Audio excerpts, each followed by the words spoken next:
nuovamente insieme, siamo ritornati con una grande puntata, il proseguo di una puntata, quindi siamo al secondo appuntamento col professor Malanga, quindi io non perdo altro tempo, ma intanto lo ringrazio nuovamente per essere insieme a noi. Buon anno e bentornato, professor Malanga. Grazie a Grazie a voi, voi, buon buon anno. anno.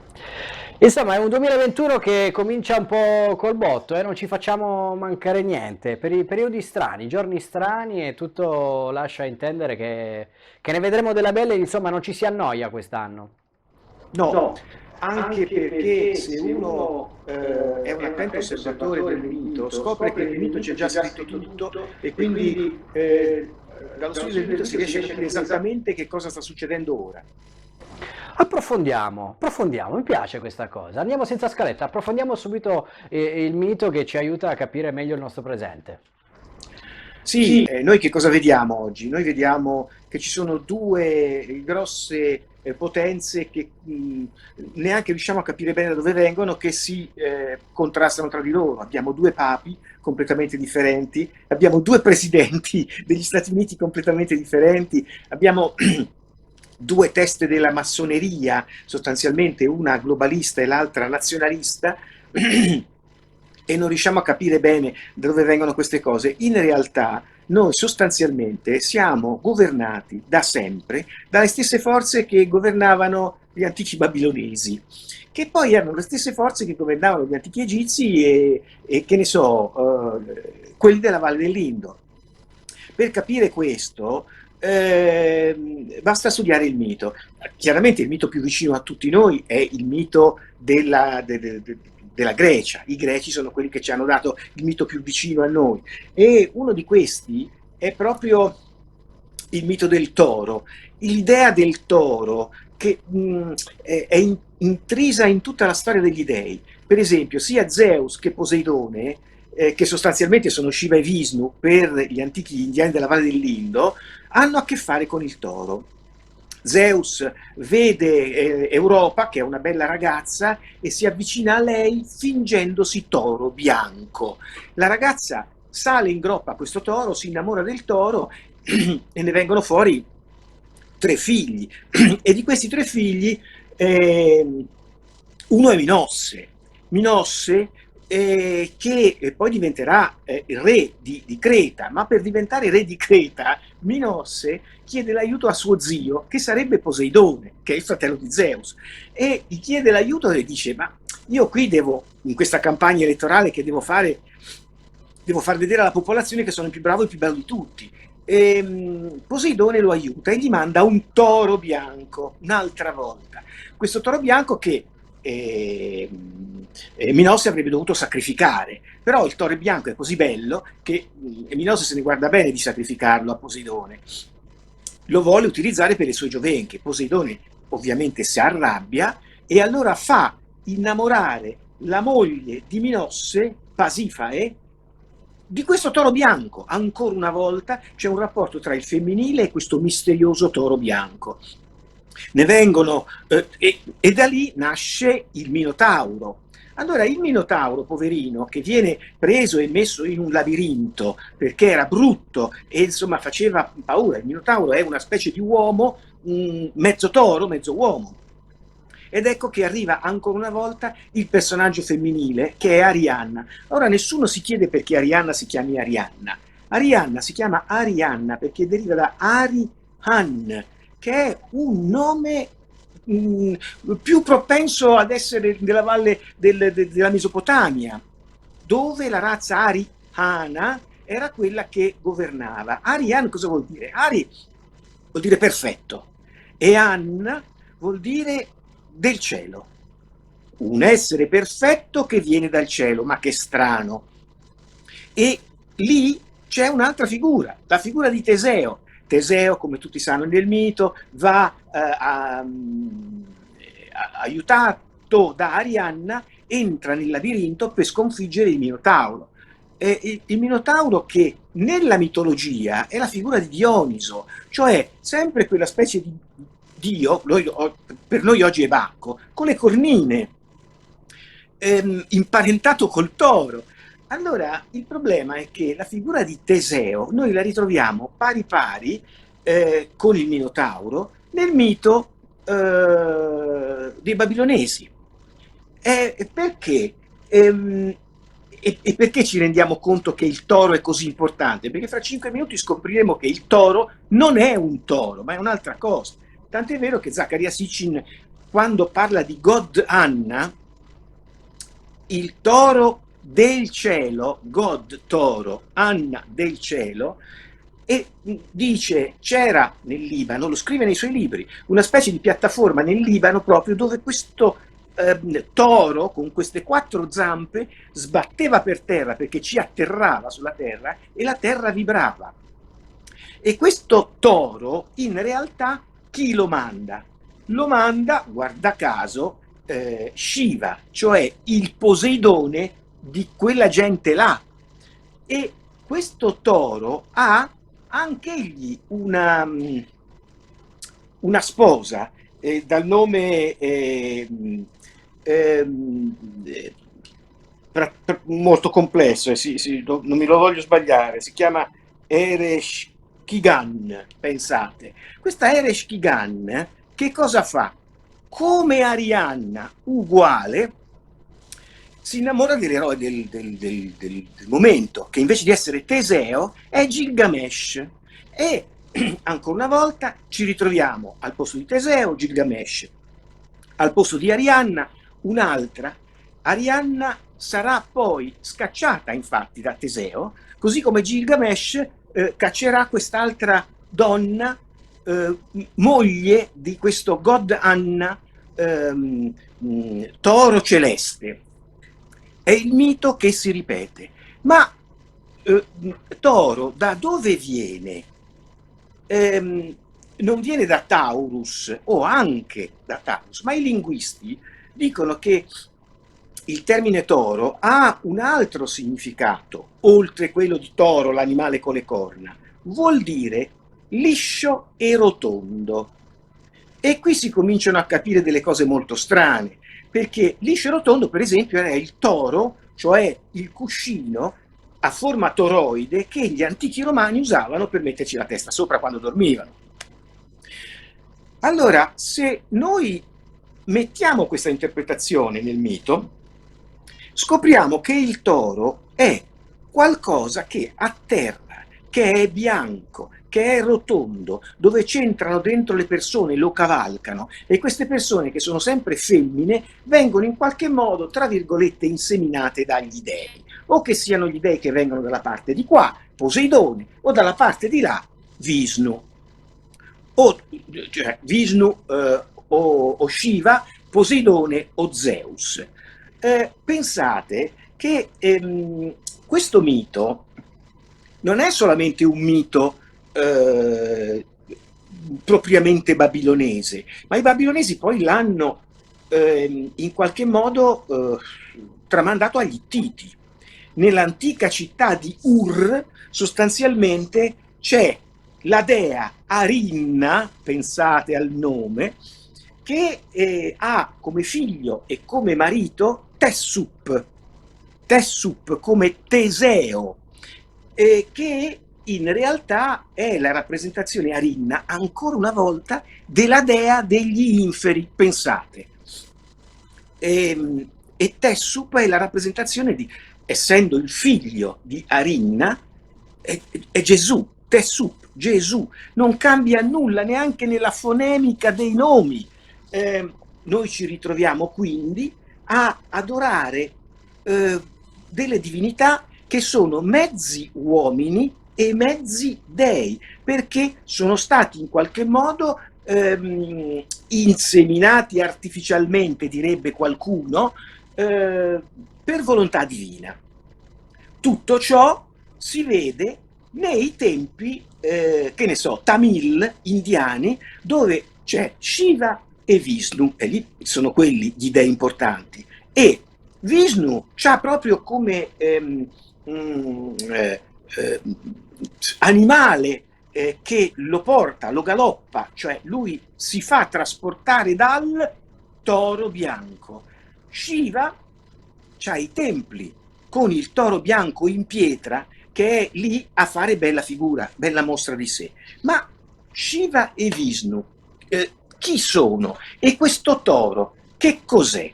Ecco che l'idea del toro è la rappresentazione di quel qualcosa che c'è anche in antico Egitto, perché molti se lo dimenticano, però il vero primo dio egiziano è il bue api. E ancora una volta noi ci ritroviamo nelle antiche leggende tutte, chiaramente il nostro punto di partenza potrebbe essere la valle della Mesopotamia, ma spesso ci dimentichiamo che la valle della Mesopotamia ha portato tutto ciò in Egitto, e l'Egitto ha portato tutto ciò in Grecia e noi ci siamo presi i miti della Grecia, ma tutto questo veniva dalla valle dell'Indo. E cosa ci fa capire questo? Se noi leggiamo il mito in chiave moderna, ci ritroviamo una bella macchina volante, il toro, che prende, rapisce il femminile, chiunque esso sia, e per farne una razza mista. E chi sono coloro che fanno tutto questo? I due dei fondamentali, che sono Shiva e Vishnu. Shiva e Vishnu, ricordiamocelo sempre, sono quei signori che hanno le loro creature. Shiva li asura, asura vuol dire senza corpo, e Vishnu gli sura, cioè quelli con il corpo, tra cui i Deva, che sono alieni molto particolari, che si presentano come esseri di luce sostanzialmente nella cronologia storica del mito, mentre gli Asura sono neri. È un po' come dire angeli e demoni, oggi diremo così. Ed ecco che noi ci ritroviamo con queste due grandi civiltà, che erano la civiltà dei Deva, che erano gli ariani, coloro che vengano perfetti dallo spazio. Arian vuol dire questo. E gli Aztlan, il cui nome gli è stato dato dagli Aztechi, prima noi non sappiamo come si chiamavano. Tutti e due praticamente appartenevano a uno stesso ceppo, ma governato da due entità aliene, che sono le stesse due entità aliene che oggi governano o la massoneria di Biden o la massoneria del presidente americano uscente, o il Papa che abbiamo o quello che c'era prima, diciamo, in riserva. Noi ci troviamo, per esempio, oggi ad analizzare la politica degli Stati Uniti d'America, ma non solo, anche dell'Europa, vedendo che ci sono soggetti globalisti che vogliono sostanzialmente l'abbattimento di tutte le frontiere, perché così faranno più soldi più facilmente, perché i traffici senza le frontiere saranno più facili da poter portare poi a un frutto, a soldi in qualche modo.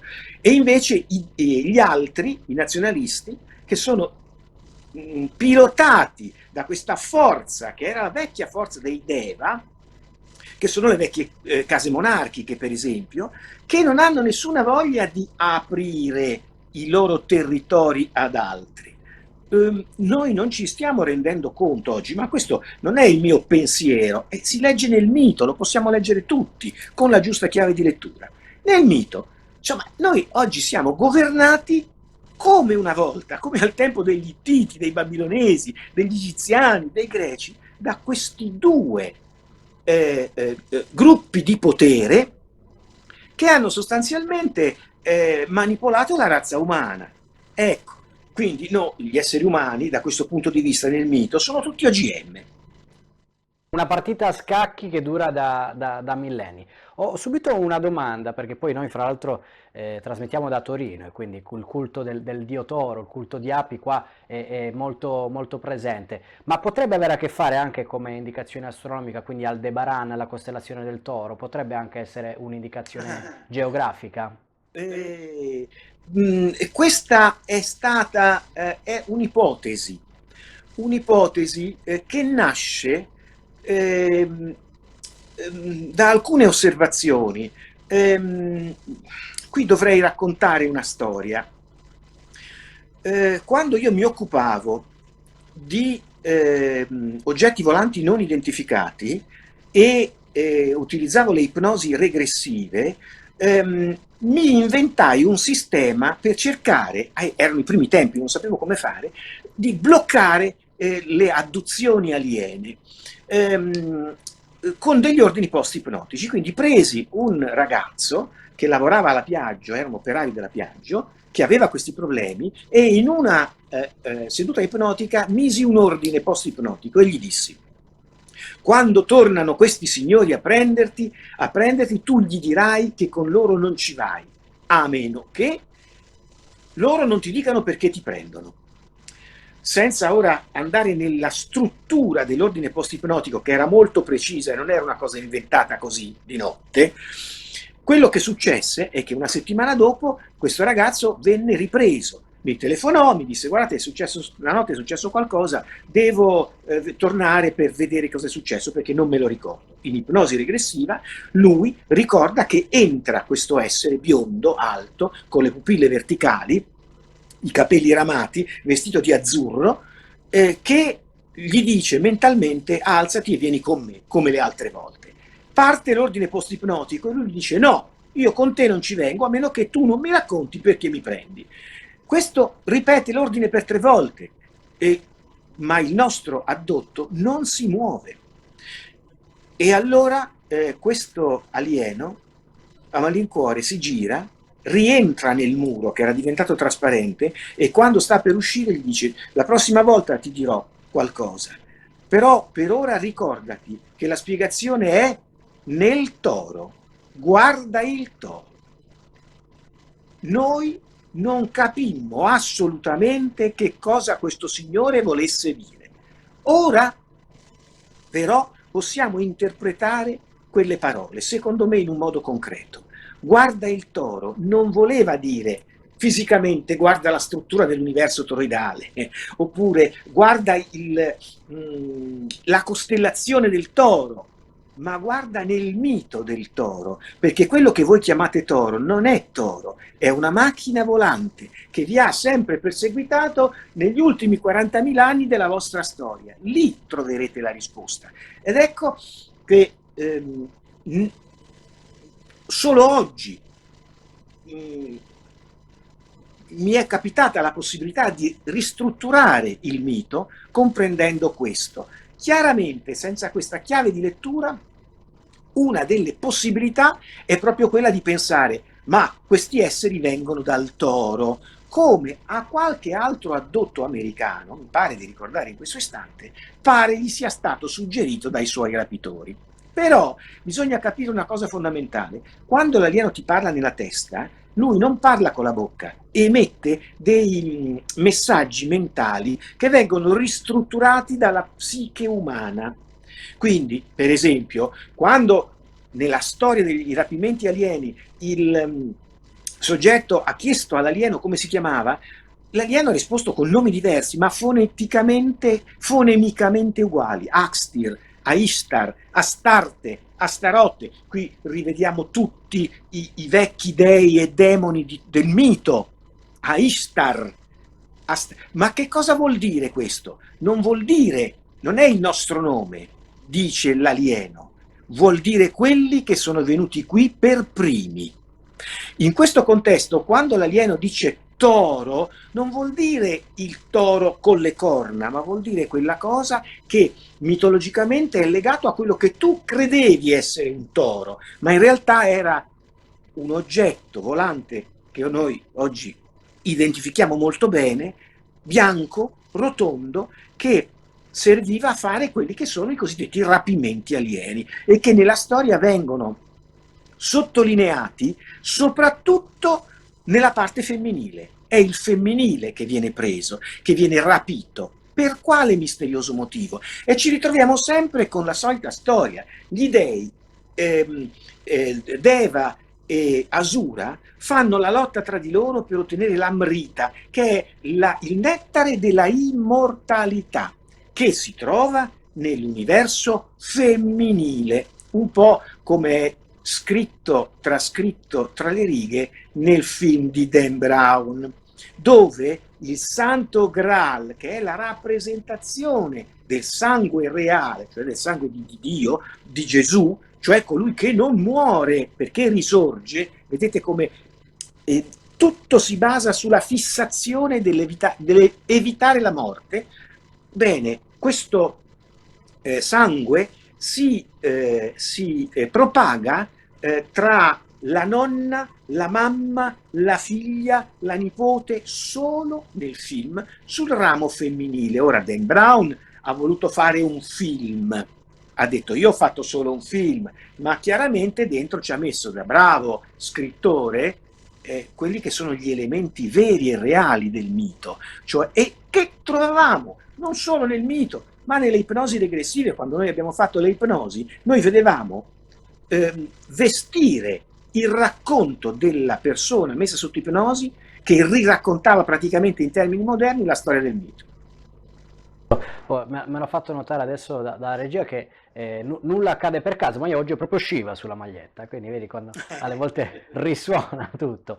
Però vediamo che questa rivalità Shiva-Vishnu, Enki-Enlil, in realtà affascina e forse condiziona anche il presente, lo abbiamo visto anche da delle mail decriptate da Wikileaks con Assange, proprio di Hillary Clinton, la quale a un funzionario chiedeva, un funzionario di Cipro, quindi vedremo poi anche perché in quella zona, chiedeva l'esatta ubicazione della sepoltura dei Nefilim, nonché la posizione esatta di Gilgamesh nella camera della rigenerazione, l'ha chiamato, e quindi si ricollega un po' Sì, sì. alla nostra puntata precedente. E Sì, prima sì. di lasciarti la parola, quindi Sì, un po' questa camera della rigenerazione. Io ho visto qualcosa di simile anche in un posto molto vicino a Torino, in cui c'è una piramide, una camera da certo. rigenerazione, delle selfie, sembrano delle teorie, ma c'è chi poi in realtà le No, no, costruisce no. davvero. Ci sono due osservazioni da fare. Uno è, ma come mai la Clinton gli viene in mente di parlare di queste cose? E la risposta è, perché Hillary Clinton, come tutti quelli che comandano, sono all'interno del problema adduttivo sostanzialmente, nel senso che eh, mh, loro, chi comanda sostanzialmente non ha parte animica. Gli animici non hanno nessuna intenzione di comandare, non gliene frega niente. L'animico sa che esiste l'immortalità, sa che esiste l'eternità, non ha bisogno di non morire, non ha bisogno di rigenerarsi. Chi ha bisogno di rigenerarsi è colui che ha paura di morire, cioè colui che non ha le informazioni dentro, quindi il non animico. La Clinton, ma in questo contesto perché c'è lei, ma prima c'era qualcun altro, vuole, come tutti gli Asura che stanno dietro alla Clinton, trovare il sistema di recuperare quelle che erano le antiche nozioni degli antichi esseri che vivevano su questo pianeta insieme ai terrestri, per recuperare in qualche modo la tecnologia di quella che nel libro che ho scritto era la piramide, cioè la stanza dove il faraone si rigenerava. Nel mito, nel mito di Gilgamesh, perché si tratta di quello ora, c'è scritto tutto. Gilgamesh, dopo che ha ucciso come Teseo il toro, Godanna, parte per una missione precisa. Lui, Gilgamesh, attenzione, il maschile, cioè la parte spirituale di noi nel mito, Teseo, va e cerca il posto dove è protetto dagli dei Noè. Noè si chiama Upnapistin da loro, ma è Noè. Parentesi, la Bibbia non è stata scritta 2000-3000 anni prima di Cristo. La Bibbia è un retaggio culturale della Valle dell'Indo che, passando attraverso l'antichità, passa attraverso la figura di Gilgamesh. Gilgamesh va a trovare colui che per quella cultura è Noè. Perché? Perché Noè ha la immortalità, perché gli dei gli hanno dato l'immortalità per ringraziarlo del fatto che abbia sostanzialmente eseguito come si dice, gli ordini degli dei stessi, salvando su un'arca in qualche modo tutta la popolazione. E Gilgamesh arriva attraverso una serie di peripezie incredibili in questa isola dove c'è il Noè babilonese, chiamiamolo così, sumero, il Noè sumero, e il quale gli dà una indicazione, gli dice come fare, ma purtroppo Gilgamesh nel viaggio perde questa erba che lui avrebbe dovuto cogliere perché gli viene mangiata, gli viene sottratta e lui torna a casa con le pive nel sacco, cioè non ha ottenuto l'immortalità. Questo è quello che accade oggi, cioè coloro che sono solo parte spirituale non possono ottenere l'immortalità, perché l'immortalità si ottiene solamente con l'acquisizione della unificazione con la parte animica, cioè il maschile e il femminile, che si devono unificare per sempre. Questo era non solo il risultato di tutta la ricerca che avevo fatto io per 25 anni sulle abduction, ma la ritrovavo scritta nel mito, assolutamente, dove si vedeva quello che si vede oggi, cioè chi comanda, allora c'erano i faraoni nell'antico Egitto, volevano sfruttare le popolazioni del posto per prendere quella che era la parte animica, cioè l'energia del femminile che a loro sfuggiva, la Hari-Hanna del momento, colei che in qualche modo, essendo venendo dallo spazio, venendo da fuori ed essendo perfetta, Hari-Hanna, era la rappresentazione del tabernacolo della realtà della vita per sempre, della vita della immortalità. Gilgamesh da solo non ce la farà mai. Quindi la buona Hillary Clinton, come chiunque altro, Biden in questo istante, o il suo controaltare presidente uscente, non ce la faranno, perché non si può continuare a sfruttare la popolazione mondiale con tutte le strategie messe in atto, economiche, politiche, religiose e militari, per fare in modo che l'elite di questo pianeta continui a vivere sempre, perché l'immortalità è qualcosa che potrebbe essere importante per la Clinton, per il suo gruppo, o per Mario Draghi in Italia, tanto per non fare nomi, visto che ora torna di moda. Ma Mario Draghi, sapete, è legato alla massoneria a doppio filo, non ne parla nessuno, ma lui quando era presidente della BCE si faceva i suoi pranzi e le sue cene con i principali massoni europei, quindi magari i giornali cercano di non parlarne ora, ma i giornali ora parlano ben poco. Ecco che ci ritroviamo la situazione degli dei qui, i supereroi di una volta sono quelli che comandano qui in qualche modo, ma nessuno di loro è riuscito a ottenere quello che vuole ottenere, cioè l'immortalità. Dietro l'immortalità c'è un'altra cosa importante, che nel mito si vede chiaramente, che è l'eternità. Allora, l'immortalità non conta nulla quando uno ha già il concetto dentro di sé della parte immortale. Chi comanda su questo pianeta questa cosa non l'ha capita e non ha neanche capito, o non so per quale misterioso motivo, perché non ci vuole tanta intelligenza, che non è importante andare alla ricerca dell'immortalità. C'è per esempio il povero Berlusconi in Italia, entriamo nel nostro piccolo, che ad Arcore si è fatto costruire un impianto criogenico per conservare il corpo, di cui ci sono le fotografie, ci sono le testimonianze, perché lui ha dovuto chiedere dei permessi al comune per costruire questa roba che assorbirà un sacco di energia. Quindi, per dire, chi comanda ha l'idea di poter fregare il popolo non volendo morire. Questo vuol dire che, come nel passato, come nel mito, i nostri governanti hanno capito poco, non hanno acquisito la consapevolezza necessaria per sapere che è l'eternità la cosa importante e si acquisisce solamente con la consapevolezza di sé, non rubandola a un altro. Questo è molto interessante e ci ricolleghiamo, fra l'altro, proprio il Noè indiano che si chiama Manu, che aveva questi 7 saggi, che mandava poi, i 7 saggi di Shiva, che mandava in giro per il mondo a diffondere un po' quella che era la civiltà. Ma ritorniamo un po' anche ai giorni nostri, perché quindi ci resta un po' da capire dove possiamo andare, come possiamo vivere questo periodo storico e quindi che scenario ci aspetta. È semplice, abbiamo parlato del mito, guardiamo cosa ci dice il mito. Nel mito c'è scritto come finisce. Shiva e Vishnu alla fine dei tempi fanno la lotta tra di loro. Shiva costruisce una colonna di fuoco altissima, infinita, che Vishnu per superare la prova la deve, come si dice, ci si deve arrampicare sopra e arrivare in cima.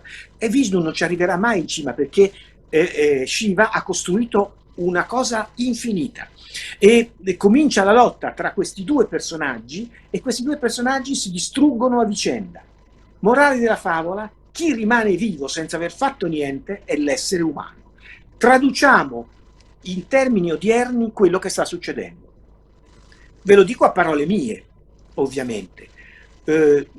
Il mito secondo me dice: non crediate che questo sia il tempo di fare le rivolte contro, che ne so, contro Trump, le rivolte contro Biden, le rivolte contro Bergoglio, che è tanto di moda ora, oppure la rivolta contro Viganò, che è il controaltare in questo istante del potere papale, combattere contro le due teste dei servizi segreti italiani, una che dice gli americani comandano in Italia, l'altra che dice i panni sporchi si lavano in casa, perché questa è la situazione che noi abbiamo in Italia da sempre.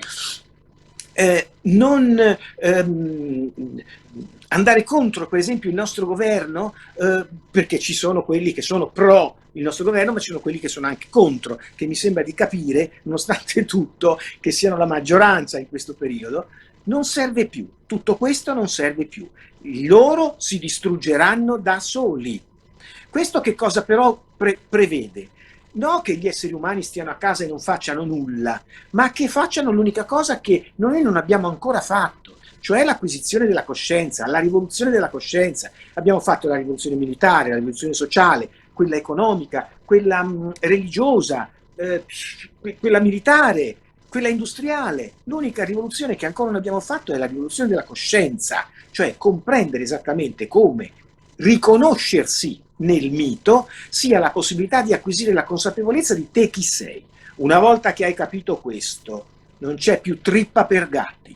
Il giorno che tu hai capito chi sei e viene uno che ti comanda mettiti una mascherina, te al massimo gli ridi tranquillamente nel muso. Quello è l'istante in cui Shiva e Vishnu muoiono.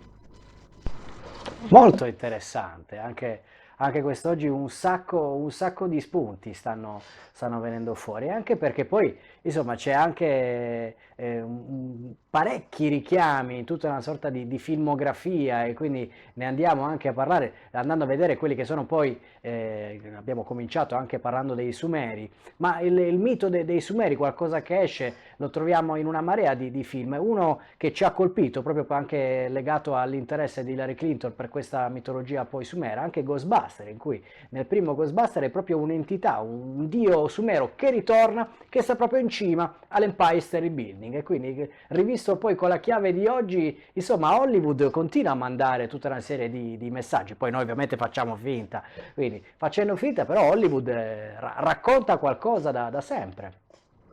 Sì, ci sono delle motivazioni del perché ciò accade. Per esempio, il dio ittita Anu altro non è che Ur-Anu, Urano, cioè l'Anu di Ur, la città della Mesopotamia da cui veniva fuori questo dio. Quindi noi in realtà, chi è religioso adora degli dei che in antichità erano ben altre figure, molto più legate al mondo alienologico che non al mondo di un vero e proprio Dio, sostanzialmente. Questi signori che sono al nostro governo hanno la caratteristica di essere dei servitori sostanzialmente di questi dei, di cui sono i rappresentanti un po' religiosi, diciamo così. Questa è una cosa che veniva fuori, per esempio, anche dalle ipnosi regressive. Dalle ipnosi che noi facevamo su un sacco di soggetti, io ne ho visti più di 3500, sovente venivano fuori delle adduzioni, dei rapimenti in cui esseri umani e alieni collaboravano insieme e lo scenario che c'era a disposizione era un tempio massonico con le pavimentazioni a quadretti, le due colonne Jachim e Boaz del tempio massonico, che poi sono le colonne del Tempio di Salomone, con le persone incappucciate di bianco e di nero, chiuse, maschi e femmine da una parte, dove venivano descritti riti piuttosto cruenti che erano legati sempre alla vita e alla morte. Dentro queste cose che venivano ricostruite c'erano dentro gli incappucciati le persone che comandano, quelli che comandano localmente o quelli che comandano nel mondo, perché io sono estremamente convinto che la metà della gente che comanda in Europa sia legata a questi gruppi massonici fortissimi e che facciano questi riti massonici tremendi. Su questo io non avrei grandi dubbi. Quindi è chiaro che personaggi come i vari presidenti americani, ma soprattutto non ci dimentichiamo di chi comanda in Europa, secondo me hanno il vizietto di fare queste cose. Chiaramente noi non lo possiamo provare, ma il mito ci indica che le cose stanno andando in quella direzione e che noi sostanzialmente o apriamo gli occhi subito o continueremo a subire. Fantastico, io direi che anche quest'oggi la nostra puntata è letteralmente volata, ma stiamo continuando a seguire quello che è un filo conduttore unico, unisce un po' tutte le nostre puntate. Vi invito anche ad andare anche voi sempre su Facciamo Finta Che, su tutti i social, finché sono aperti, quindi YouTube, Instagram, Facebook, sta accadendo un po' la qualunque anche in ambito social, ma andate a cercare anche le nostre puntate precedenti, anche quella che abbiamo fatto proprio con professor Malanga, dove spiega bene tutta una serie di teorie relative alla piramide di Giza. E proprio io concludo proprio con questo, un pensiero su chi controlla i controllori, quindi un po' questa strana, l'ultima domanda che faccio al nostro professor Malanga è: questi social che sembrano fare un po' la parte del padrone, non riconoscono più nessuno, neanche un presidente ancora in carica. Sì, in questo momento Biden è il rappresentante del globalismo, quindi dietro di lui c'è sostanzialmente quelli che sono gli Asura, cioè Shiva, cioè quello che la Chiesa vera, ortodossa, quella vera, la Chiesa cattolica di prima mano, di prima istanza, chiamerebbe i demoni.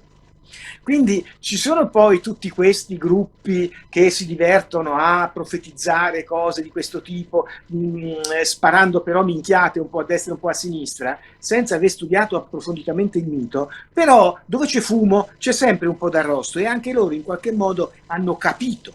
L'errore che non si deve fare è dire: ah, ma se quelli sono i demoni, io vado con gli esseri di luce, i Deva, e i Lux, quelli che noi chiamavamo alieni luminosi che ti entrano nel corpo e che hanno poi fondato, per esempio, il movimento dei Rosacroce, che viene dall'antico Egitto, perché nella preghiera ad Osiride c'è chiaramente la identificazione della rosa e della croce. Quindi sono cose che in realtà sono già tutte scritte.